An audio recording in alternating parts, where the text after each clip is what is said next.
Y bueno, pues ahora pues escuchamos a Pedro Hernández Camacho y nos va a dejar o a quitar esas interrogaciones acerca de si el macroproyecto de bombeo en Chirasoria, el barranco de Arguineguín, pues potencia la centralización energética o la democratiza, que lo dudamos, ¿no?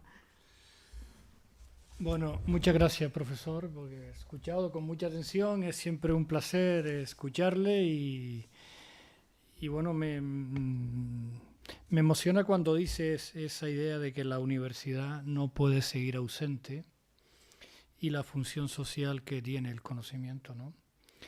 A mí me parece que es extraordinario recuperar y reivindicar el papel que siempre debe tener la universidad, porque es el espacio, es el referente, es la luz, es la luz en el foco largo de cualquier sociedad. El otro día tuve la ocasión en los Jameos del Agua de hablarle a la nueva promoción de graduados en turismo, porque bueno, me consideraron que yo debería ser su padrino y de darles el discurso. Estaba el rector de la Universidad de Las Palmas, estaba el vicepresidente del Cabildo y la consejera de Educación, ¿no? Y las familias y los estudiantes. Y una de las cosas que tiene que quedar claras es dos cuestiones, ¿no? Una, no se puede seguir despreciando el patrimonio de conocimiento que cada año se incorpora a la sociedad, que son los estudiantes, que es un patrimonio excepcional. Cualquier sociedad debería estar agradecida y orgullosa de ese patrimonio, ¿no? Sería de una irresponsabilidad tremenda que ese patrimonio no jugara el papel clave que en cualquier sociedad debe de tener, ¿no? Y la otra cuestión que le comentaba al rector es que la universidad no puede seguir ausente. Hemos tenido en los últimos 30 años, desde los años 90 para acá, después de la Primera Guerra del Golfo, donde se ha entronizado un modelo de desarrollo turístico que aceleró la privatización y el desastre en el borde costero y aceleró ser un modelo turístico masivo, ¿no? Y eso no puede ser. La universidad no puede estar ausente y aplaudiendo un desastre que nos convierte en una sociedad de vértigo, de dependencia, tanto alimentaria como dependencia turística por este modelo productivo y de dependencia energética, ¿no?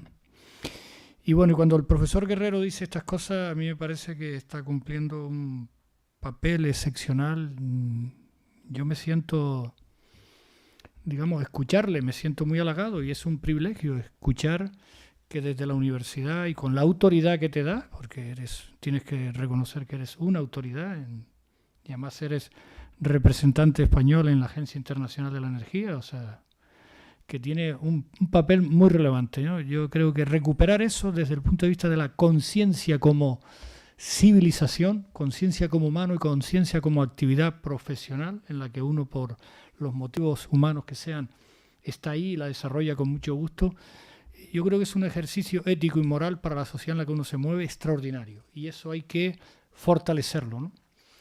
Y la otra cuestión que quería comentarte es lo que dices en relación con el territorio. Yo creo que en la universidad también hay que dar un salto cualitativo en relación a cómo se ha entendido el paradigma del territorio en los últimos 100, 150 años. El territorio es el espacio de la vida. Hay que recuperar la consideración del territorio de la Pachamama. El territorio no puede ser un lugar para hacer actividades económicas y punto. Y lo otro ya veremos. Lo otro molesta. No. Nosotros somos el ecosistema también. Y si no hemos entendido eso, no hemos entendido nada. Y conecto esto porque es el problema que se plantea con la propuesta de central hidroeléctrica Chira-Soria.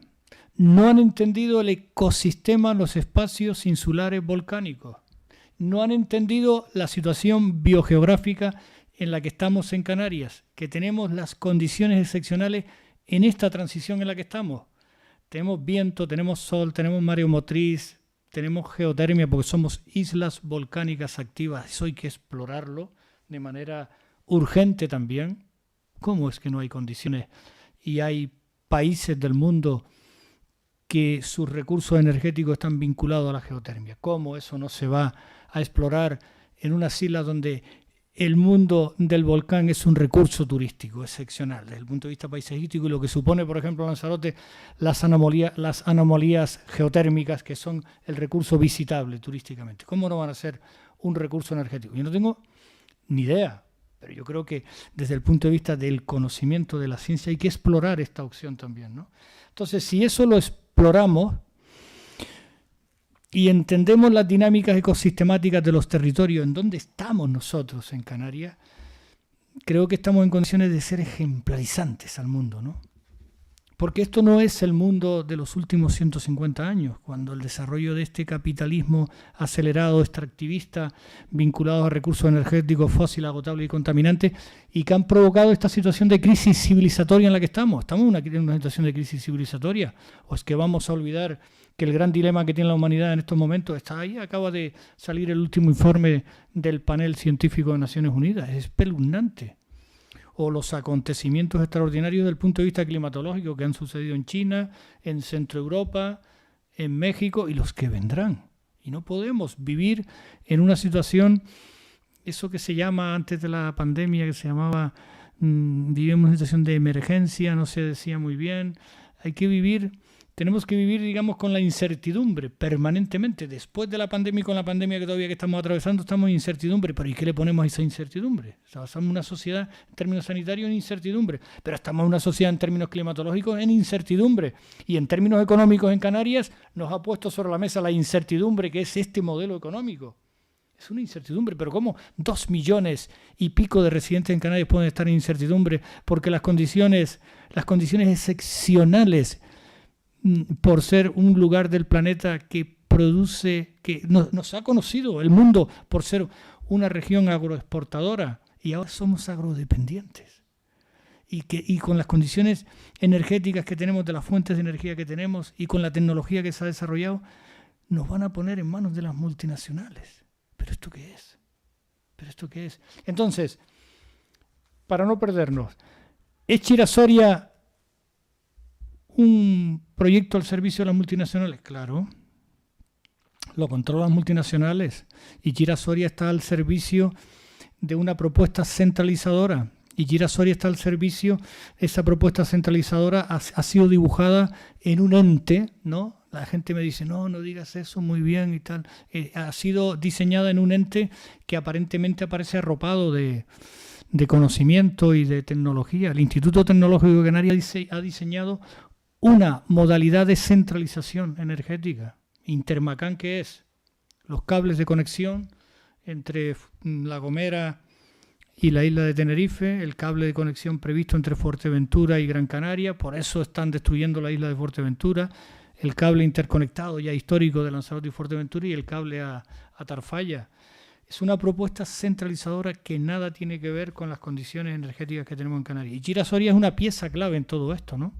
Y es una pieza clave que además no entienden la dinámica ecosistemática de los territorios. En el siglo XXI, con estas situaciones de incertidumbre que tenemos, no se puede destruir ni 1 metro cuadrado más de territorio. ¿Y qué va a hacer Chira-Soria? Porque ha estado oculto. Uno de los éxitos que han llegado los promotores políticos y los promotores empresariales que han llegado al nivel en el que están es porque lo han ocultado. Realmente no se sabía que iba a ser Chira-Soria desde la costa hasta la cumbre. No sabía cómo se va a hacer una intervención en el corazón profundo de Gran Canaria. ¿Cómo va a ser eso? Metros cuadrados más de destrucción. Una isla que todo el borde costero desde Agaete hasta Mogán está absolutamente hipertransformado. Una isla donde desde la época de la conquista vinieron a quedarse con el agua y con las tierras, y además deforestaron la masa forestal, porque la necesitaban para el modelo de agricultura exportadora vinculada a la caña de azúcar fundamentalmente luego, y las necesidades de la construcción y de la construcción de ribera, ¿no? La carpintería de ribera.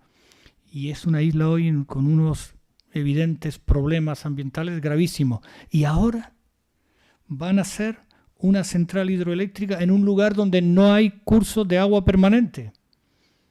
Y van a producir agua en la costa para subirla a 1.000 metros sobre el nivel del mar, 600 a Soria y cerca de 1.000 metros en Chira, para provocar un salto de agua. Eso energéticamente es insostenible, porque tienen que gastar energía. Y dicen, va a ser energía fósil, agotable y contaminante. Tienen que consumir energía para impulsar el agua desde el mar, llevarla hasta la desaladora, producir el agua desalada, es más energía, y luego impulsarla a 600 metros. Y luego los otros 300 metros, impulsarla con 2 estaciones impulsoras de agua. Eso es lo que van a hacer. En Canarias no hay cursos de agua permanente. La otra cuestión que tienen que hacer es abrir el barranco en canal. Digo esto para que la gente sepa exactamente, abrir el barranco en canal durante 27 kilómetros para hacer llegar el agua hasta Soria. Pero eso tiene sentido común. En la cabecera de ese barranco hay 3 grandes presas, es la mejor cuenca hidrológica de Canarias. La presa Las Niñas, la presa de Chira y la presa de Soria abajo, el vaso de abajo. Esa agua se la están llevando para campo de golf, para los establecimientos hoteleros y para la agricultura industrial. ¿Y qué locura es esa? Un tubo baja el agua de la cumbre y otro tubo la sube desalada. Dejen ustedes el agua en la cumbre, contribuyan a recargar el acuífero, y una vez que el acuífero está recargado y se genera un equilibrio, pararán la situación de 4 incendios en los últimos 4 años en la isla de Gran Canaria. 4 incendios pavorosos. Y eso no lo hacen. La siguiente cuestión que van a hacer es abrir un túnel para bajar los escombros, un túnel de más de 4 kilómetros desde la zona de las Filipinas. Y la otra cuestión que van a hacer es abrir una caverna donde quepa dentro la Catedral de Las Palmas. Y luego la energía que se va a producir en la zona de turbinas en Soria la van a bajar con torres de hasta 72 metros de altura. Y todo esto es un territorio que es un ecosistema que ha sido valorado por la comunidad internacional. En el año 2010, el gobierno de Canarias en aquella fecha le quitó los instrumentos de protección que tenía el barranco de Arguineguín en esa zona cero de intervención. Le quitó los instrumentos de protección del Plan Insular de Ordenación del Territorio, le quitó el instrumento de protección del Plan Rector de Uso y Gestión del Parque Rural del Nublo y le quitó los instrumentos de protección de las normas subsidiarias al Ayuntamiento de Mogán y le quitó también los instrumentos de protección del Plan General de Ordenación Urbana del Ayuntamiento de San Bartolomé de Tirajana. Pero no contaban que los valores ecosistemáticos de ese territorio son tan excepcionales que la comunidad internacional los reconoció. Lo reconoció la Unión Europea en un ámbito de 200 kilómetros, que es el área de influencia de las obras de esa central hidroeléctrica de 200 kilómetros en una isla que tiene 1.500 kilómetros, le reconoció 5 espacios de renatura. 5 espacios de renatura. Y la otra cuestión importante es que una parte sustantiva donde va a estar la intervención de la central es reserva la biosfera. Y no se amplió la propuesta de Patrimonio Mundial de las Montañas Sagradas de Gran Canaria ni a partir de Risco Caído, porque el presidente Antonio Morales dice no, porque podría afectar efectivamente a la central de Chira-Soria, ¿no? Esa es la realidad. Y todo esto, eso es el territorio. Y todo esto lo que nunca se ha visto en Canarias después de la conquista. Todo esto es que con un informe tremendo, que hay que agradecer también el papel de los funcionarios de la Dirección General de Salud Pública. Un informe donde Salud Pública dice que durante 70 meses, tal y como recoge el proyecto, durante 70 meses van a convertir el barranco en un infierno de ruido, polvo y vibraciones, con un disparo de 4.500 a 5.000 kilos de dinamita diariamente para sacar en torno a 1 millón de metros cúbicos de escombros hacia la costa. O sea, ¿dónde, cuándo, después de la conquista, se va a poner en riesgo la vida de más de 2.500 personas en el barranco de Arguineguín? Y la única finalidad que tiene todo esto, es entregarle a las multinacionales y seguir manteniendo un modelo energético centralizado. Esa es la única finalidad que tiene. Mire, el domingo pasado, este domingo último, el domingo 8, el periódico Canarias 7, porque claro, estamos ante unas multinacionales que tienen mucho dinero, ¿no? La presidenta de Red Eléctrica, Beatriz Corredor, estuvo hace unos cuantos meses en Gran Canaria y en Tenerife, vino a inaugurar el cable de 90 millones de euros del sur de Tenerife a La Gomera, que con la mitad de dinero le regalarían a todos los gomeros y gomeras que viven allí para que tengan autoconsumo. Con la mitad de ese dinero, con ese dinero, tendrían locomeros en sus tejados de manera gratuita eso. Entonces, ¿qué es lo que hay detrás de este control, de esta centralización que pretenden y que vino la señora Beatriz Corredor, la antigua ministra de Zapatero, vino a inaugurar ese cable? Bueno, pues se despachó aquí, ¿no? Se despachó y probablemente vino a ofertarle a los medios de comunicación que nos tienen absolutamente silenciados, probablemente vino a ofertarle eso que se llama sobres, probablemente. Pues bueno, a este señor, el responsable, Daniel Pérez Varela, en cualquier país democrático y incluso en América Latina, a los dirigentes de las multinacionales estuvieran encarcelados.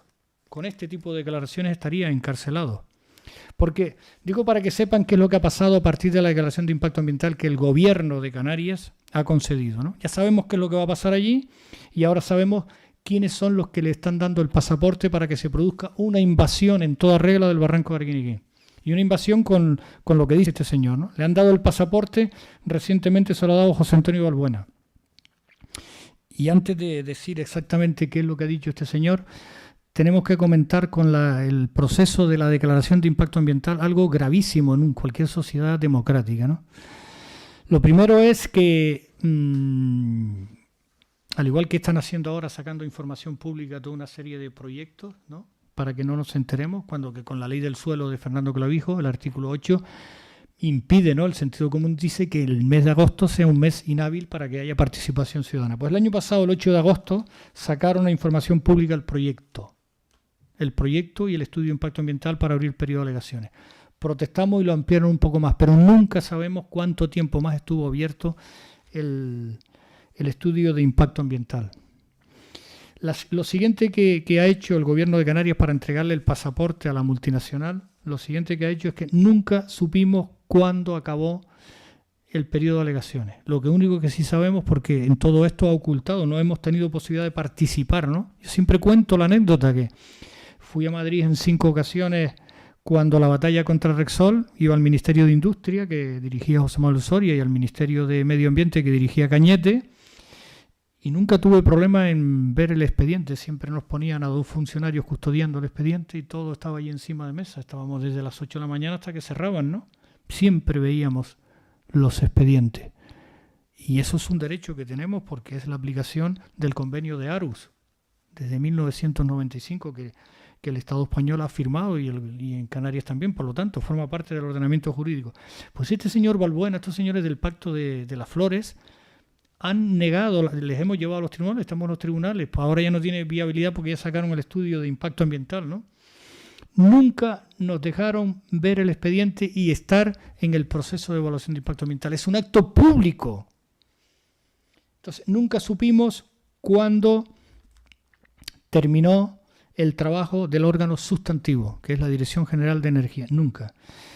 Y nunca supimos cuándo empezó el órgano ambiental, la Comisión Autonómica de Evaluación Ambiental, a hacer su trabajo. Lo único que sabemos es que el 21 de marzo del año 2021, el consejero Balbuena se sacó una orden departamental para externalizar la evaluación de impacto ambiental.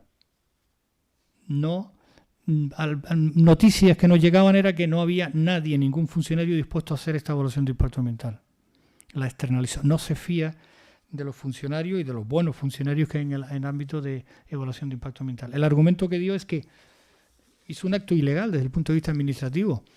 No puedes traer de 200 expedientes, que tenía muchos expedientes y tiene poco personal, no puedes traer uno y este me lo evalúa Traxatec, y además Traxatec le digo que puede contratar a una empresa externa. Eso, el punto 10 de esa orden departamental era así, ¿no?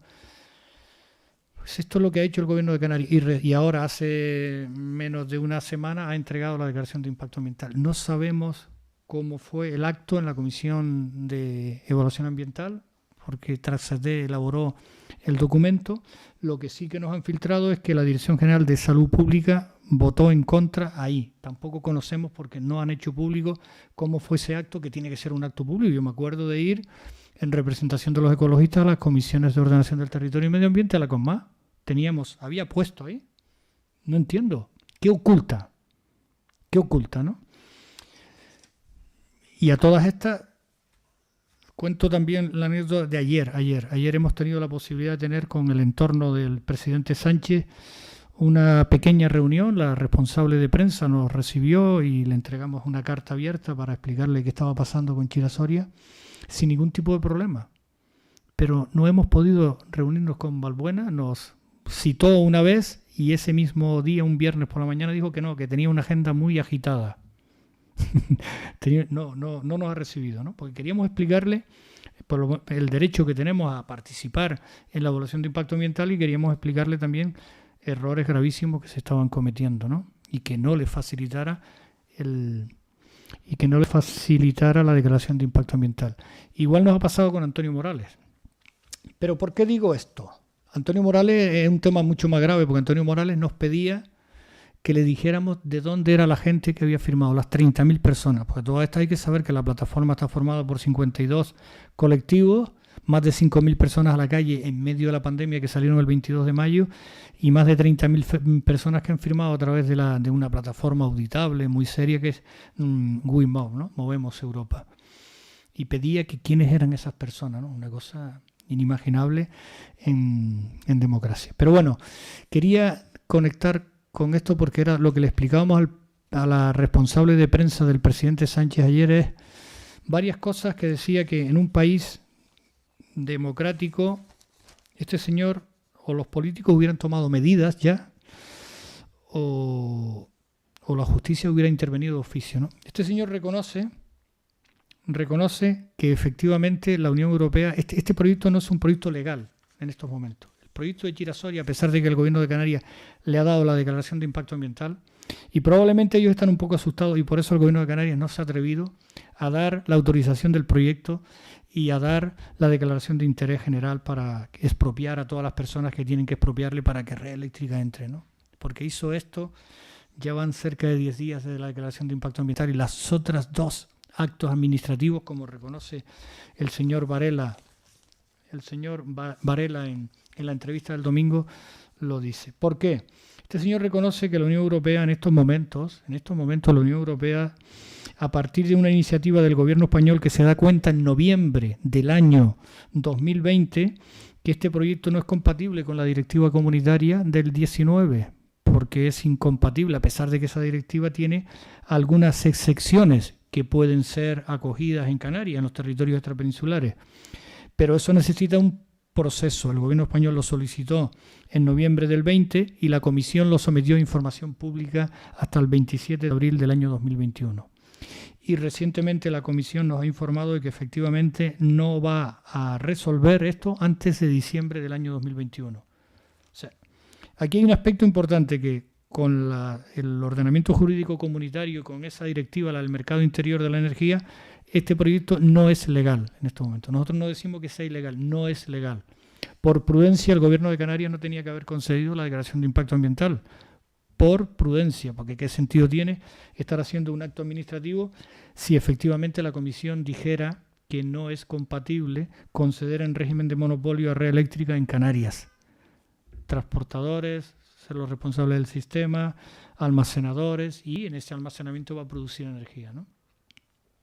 Eso sería lo lógico. Y es lo que le hemos dicho a la responsable de prensa del presidente Sánchez. El gobierno tiene una responsabilidad. Están actuando con una ley que no está adaptada al ordenamiento jurídico. La directiva comunitaria es de obligado cumplimiento desde el 1 de enero del año 2021. No lo han hecho todavía. Alguien tendrá que hacerlo, porque ya se puede abrir una denuncia al gobierno, al Estado español, al Reino de España, en la Unión Europea, en el Tribunal de Justicia de la Unión Europea, por incumplimiento en la transposición de la directiva comunitaria del mercado interior. Y entonces Antonio Morales y Balbuena, que están permanentemente hablando de que ellos están amparados en la ley de Soria del año 2013, la ley de los territorios extrapeninsulares, de la producción eléctrica en esos territorios, esa ley no es una ley que esté ajustada al derecho comunitario en estos momentos, y además porque esa directiva cambió el paradigma totalmente, ¿no? Tal y como ha planteado el profesor Guerrero, ha cambiado totalmente el paradigma, ya no son las grandes productoras, sino que ahora son los ciudadanos los que tienen que ocupar la centralidad de la producción y de los consumos energéticos. Esa es la clave, que es lo que no quieren cambiar y lo que no ha entendido ni Antonio Morales, ni Ángel Víctor Torres, ni Balbuena, ¿no? No han entendido eso todavía, que ellos están amparando una ley de Soria. La ley que además la sacó en el periodo de máxima tensión petrolífera en Canarias, en el año 2013, ¿no? Por eso aprovechó. Y la otra cuestión que dice este señor, que es una cosa tremenda, ¿no? Cita al Plan Nacional Integral de Energía y Clima. El Plan Nacional Integral de Energía y Clima fue publicada la Declaración Ambiental Estratégica en enero de este año. Y una cuestión clave que dice, la dice de manera expresa, que se lo hemos dicho al presidente Sánchez, es que los bombeos no pueden estar ubicados, lo dice la Declaración de Impacto Ambiental Estratégica, no pueden estar ubicados en espacios de Renatura. Los bombeos no pueden estar ubicados en espacios de Renatura. Bueno, jurídicamente no lo ha tenido en cuenta la Declaración de Impacto Ambiental, se han saltado la Declaración de Evaluación Ambiental del Plan Nacional y este señor reconoce eso y nadie interviene. Es que no puede ser. Pero hay otra cuestión desde el punto de vista jurídico del espacio donde se van a desarrollar estos señores. Es en noviembre del año 19, está de actualidad en estos días, el embalse de Valdescañas, al sur de la provincia de Cáceres, porque la hidroeléctrica Iberdrola lo ha vaciado para meter en el mercado mucha, con todo el follón que hay de la producción y de los precios, la ha vaciado. Pues bueno, ese embalse es muy popular porque hay una sentencia del Tribunal Constitucional que declara los espacios de Renatura como espacios con la única actividad que se puede desarrollar es de conservación, de restauración y de uso público. Evitar ningún tipo de agresión a los valores que justificaron la declaración de Renatura.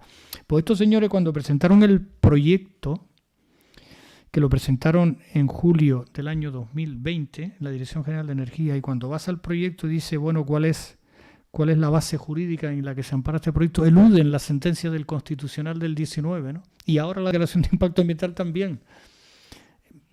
No entendemos por qué los gobernantes en Canarias, en el Estado español, están un poco alejados.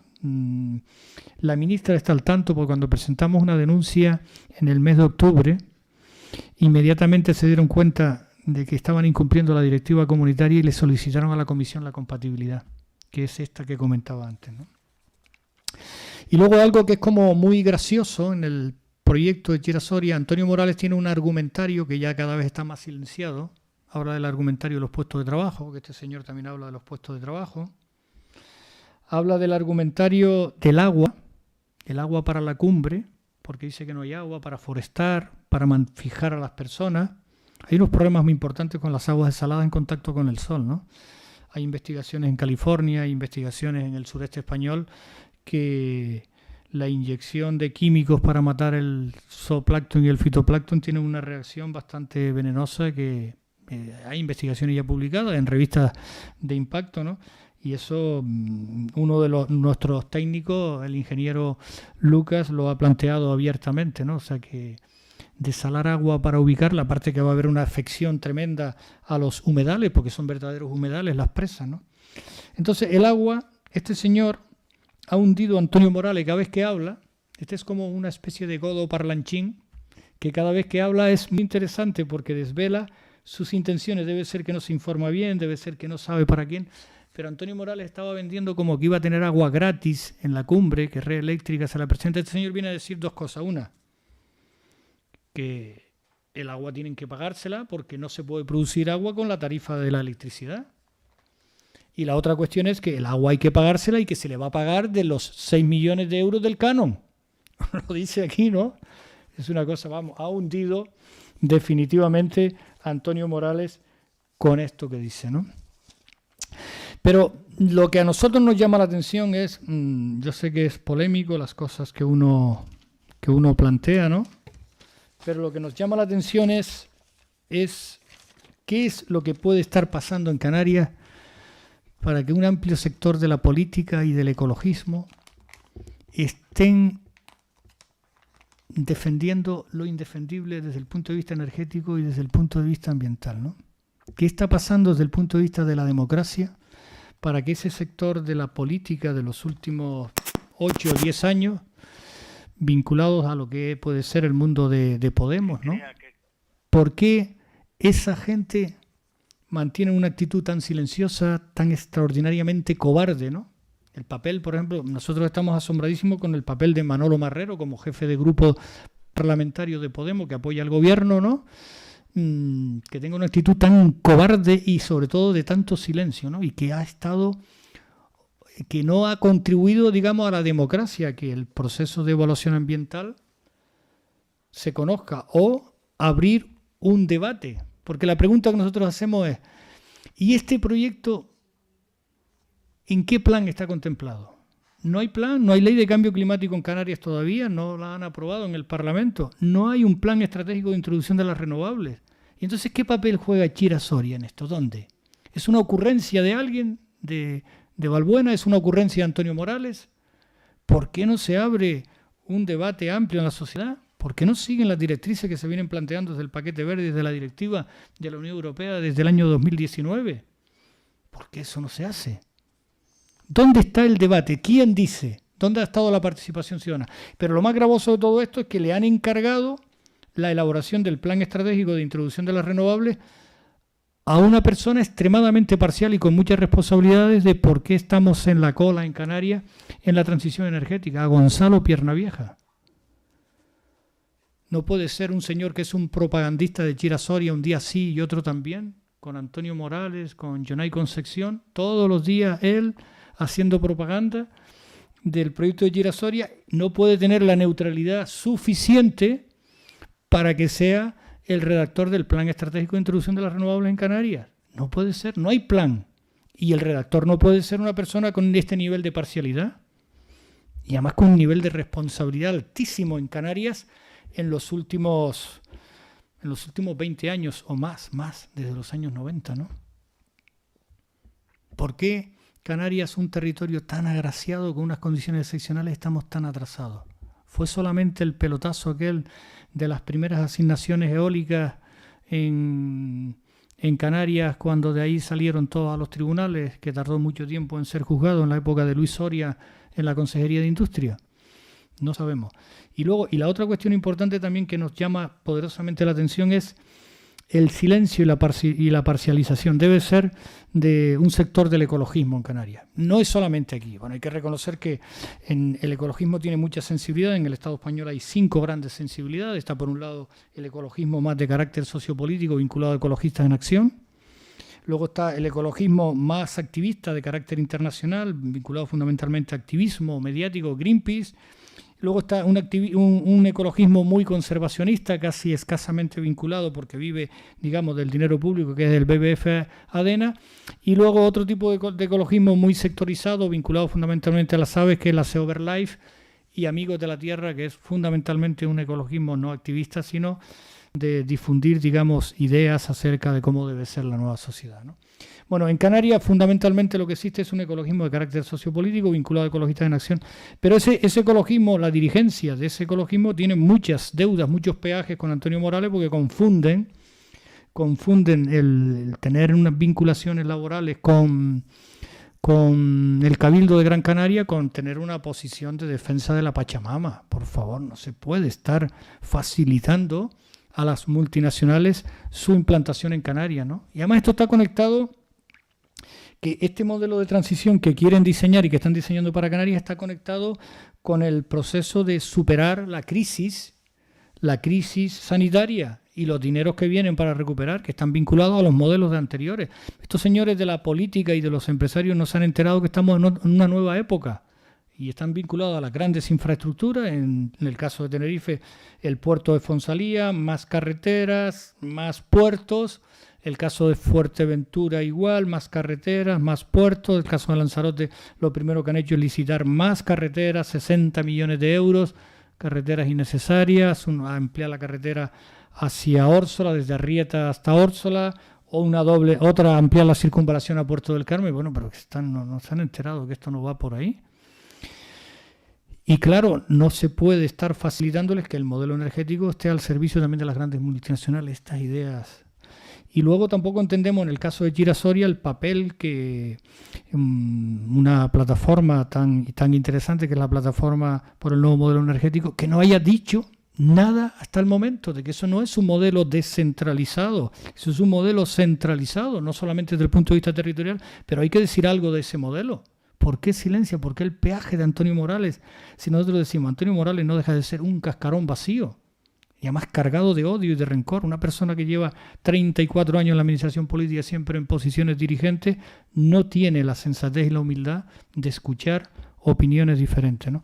Y esta es la realidad en la que estamos entonces en estos momentos. Es un proyecto que puede tener niveles de destrucción muy graves, un proyecto que nunca va a funcionar, probablemente nunca va a funcionar porque la tecnología está evolucionando y caminando a una velocidad de vértigo en términos de las renovables, pero sí que es posible que estén dispuestos por el empecinamiento político y empresarial, por mantener ese control centralizado de los recursos renovables en Canarias, sí es posible que estén dispuestos a hacer daño, como otras grandes mega infraestructuras que al final han terminado con un montón de cacharros llenos de rumbre, ¿no?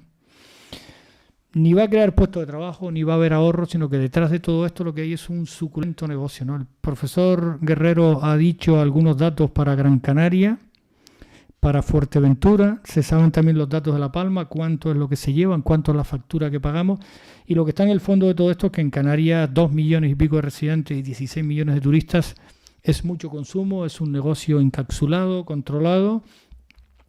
Y esto es lo que hay detrás de las asignaciones de grandes parques fotovoltaicos, de grandes parques eólicos, y Chira-Soria es una pieza esencial para mantener este modelo, ¿no? Son muchos millones lo que hay en juego. Ese es el gran negocio de las multinacionales, de Red Eléctrica, y es el gran negocio del resto de las multinacionales a las que se les está haciendo las asignaciones. Podríamos estar hablando en Canarias en torno a los 4.000 millones, contando en esos 4.000 millones los 900 y pico millones consolidados en los presupuestos del Estado para el déficit del sistema eléctrico en Canarias, que son los 900 millones esos que dicen que a nosotros nos subvencionan en Canarias. Y estaríamos hablando de 1.000 y pico millones en Tenerife, 800 en Gran Canaria, 200 en Fuerteventura. ¿Por qué eso no es transparente? ¿Por qué no sabemos exactamente cuánto es el dinero que las multinacionales se están llevando?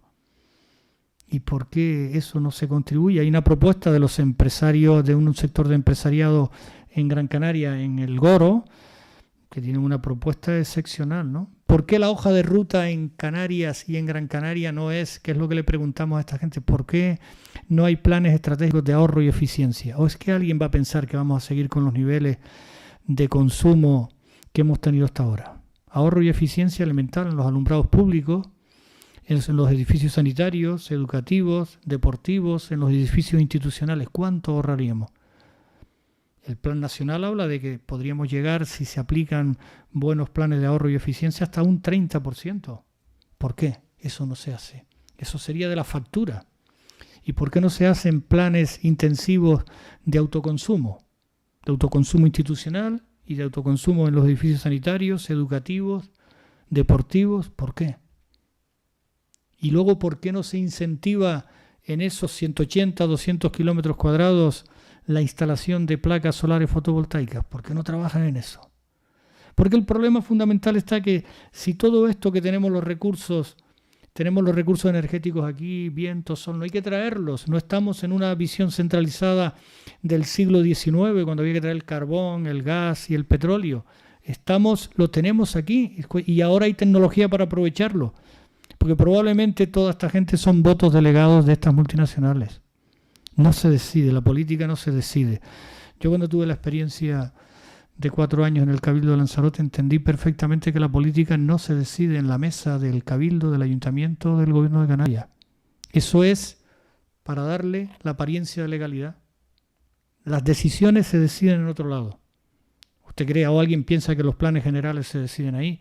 ¿O alguien piensa cuando una gran multinacional opta a parques eólicos se decide ahí? Eso ya vino, está negociado. Que es la pregunta que le hacemos a estos señores. ¿Cómo que ustedes se reúnen con estos señores que entran con maletines y no sabemos si llevan sobres y no tienen tiempo para reunirse con la ciudadanía, que la plataforma representa 52 colectivos, 5.000 personas en la calle, 30.000 personas. ¿Por qué no quieren hablar de estas contradicciones y de estas dudas que queremos plantearles? Y por último, ¿y qué prisa tiene? ¿Qué prisa es la que les ha entrado? Y una pregunta nada más que hacemos finalmente es, ¿y cuánto es la contribución en términos globales? La contribución en positivo al cambio climático de la isla de Gran Canaria, por ejemplo. ¿Cuánto es? Es una cosa insignificante. Es verdad que tenemos que ser ejemplarizantes, pero hay que ser ejemplarizantes en otro tipo de actividades. El modelo turístico este es un modelo de vértigo. Hay que ser ejemplarizantes en actividades vinculadas a la recuperación del extraordinario patrimonio agrícola. Hay que ser ejemplarizantes en eso y recuperemos producciones de kilómetro cero. Eso sí que contribuye al cambio climático. Eso sí que contribuye a no seguir acelerando nuestra tasa. Y habrá que contribuir también con otro modelo turístico, un modelo turístico tan masivo. El otro día me explicaba un amigo que venía de Madrid hasta Lanzarote y ahora, por lo visto, los comandantes de los aviones tienen la obligación de decir cuántos litros, cuántas toneladas de combustible se han consumido. Y cuánto cada uno de los que vamos sentados en el avión, en el asiento de ese avión, nos ha tocado per cápita. Entonces, ¿cuánto es lo que va a contribuir? ¿Por qué no lo dicen? ¿Cuánto es lo que va a contribuir Chira-Soria, si es que va a contribuir a algo, a este cambio climático? Y ya, termino ahora. ¿Y cuánto es el valor? Porque la economía ambiental lo tiene que ya calculado, ¿no? ¿Cuánto es el valor de un lugar con 200 kilómetros cuadrados y con 5 espacios de renatura y luego que estaba dentro del plan rector de uso y gestión del Parque Rural del Nublo y está dentro de la Reserva de la Biosfera? ¿Cuánto es el valor en términos monetarios de ese barranco, de ese patrimonio común? ¿Cuánto es? Porque ahí también se están desarrollando muchas actividades de otro modelo turístico. Las actividades de senderismo en Gran Canaria son extraordinarias y esa cuenca, esas 3 cuencas son extraordinarias. Eso va a ser imposible en los próximos 70 meses. Y la otra cuestión es, ¿y la actividad agrícola de pequeños agricultores que producen allí, que van a ver sus actividades productivas que no van a poder seguir desarrollándolas? Y el valor etnográfico, histórico y patrimonial, porque ese barranco hay una continuidad histórica. Los vecinos y las vecinas, nuestra compañera Eneida Marrero, que ella se llama la hija del barranco, son personas de continuidad histórica de antes de la conquista. El barranco de Arguineguín hay una continuidad histórica, pero ese valor tangible e intangible de la sociedad canaria que permanece en ese barranco, ¿por qué eso se va a destruir ahora? ¿Qué capricho es ese, no? Porque pongamos sobre la mesa cuál es el valor de la escorrentía de las aguas embalsadas ahí. Se le van a regalar a Red Eléctrica en los próximos 50 o 75 años. Pero que estamos locos, toda el agua que se embalsa ahí. Si llueve poco, pero cuando llueve se llena. Pero bueno. Pues estos son los grandes dilemas que nos dicen que la sociedad canaria tiene que moverse, ¿no? Tiene que moverse. Y hay que aprender de las grandes luchas de los últimos 30 años, ¿no? Han habido luchas extraordinarias que han sido ejemplarizantes, ¿no? La lucha de las torres de Vilaflor, de la corona forestal, en la calle, los ciudadanos. Al día siguiente, el aparato político tuvo que decir lo contrario de lo que estaban afirmando, a pesar de que hicieron lo que hicieron. La lucha por salvar el mar de Canarias, ¿no? El 7 de junio del año 2014 salieron a la calle cientos de miles de personas en Gran Canaria, en Tenerife, en Lanzarote, en todas las islas. Fue un ejemplo de movilización ciudadana cuando se ataca el patrimonio natural, ¿no? Y además porque era una economía muy redistributiva la que estaba, la vinculada a los bordes costeros de Lanzarote y Fuerteventura, frente a una economía verticalizada y minera, ¿no? Y esto es igual, vamos a poner una economía vinculada a los recursos energéticos en manos de una multinacional, ¿esto qué es? Y luego hay ejemplos también extraordinarios de la lucha y de la defensa de los bordes costeros, ¿no? Desde el Malpaís de la Corona, en Lanzarote, las playas de Papagayo, las dunas de Corralejo, la isla de Lobo, Beneguera, El Rincón, toda la lucha contra la militarización. Esos son ejemplos que deberían de ser un reflejo y deberían de ser un buen espejo en el que mirarnos, ¿no? Porque va a depender de eso nada más, ¿no? De todas maneras, los vecinos y vecinas del barranco y muchos ciudadanos han planteado que tendrán que pasar por encima de los cuerpos humanos si quieren entrar los camiones con la dinamita, los camiones para bajar los escombros y las palas mecánicas para cargar esos escombros. Los ciudadanos de Canarias, los ciudadanos de Gran Canaria y los ciudadanos del Barranco no van a tolerar que esos camiones entren por mucha supuesta legalidad que tenga y por mucha supuesta legalidad que Antonio Morales, que José Antonio Balbuena, que Ángel Víctor Torres, que Román Rodríguez, que Noemí Santana le puedan estar dando a ese proyecto. Va a haber resistencia ciudadana y que lo sepan. Lo digo aquí porque eso es lo que hemos hablado. Ya lo dijo también Manuel González en el Parlamento el 5 de febrero, ¿no? Hay un sector importante, hay que palpar, hay que hablar con la gente que esto no se va a tolerar, ¿no? Bajo ningún concepto. Bueno, sometemos a las preguntas y Sí. bueno, Pues muchas muchísimas gracias. gracias, Pedro.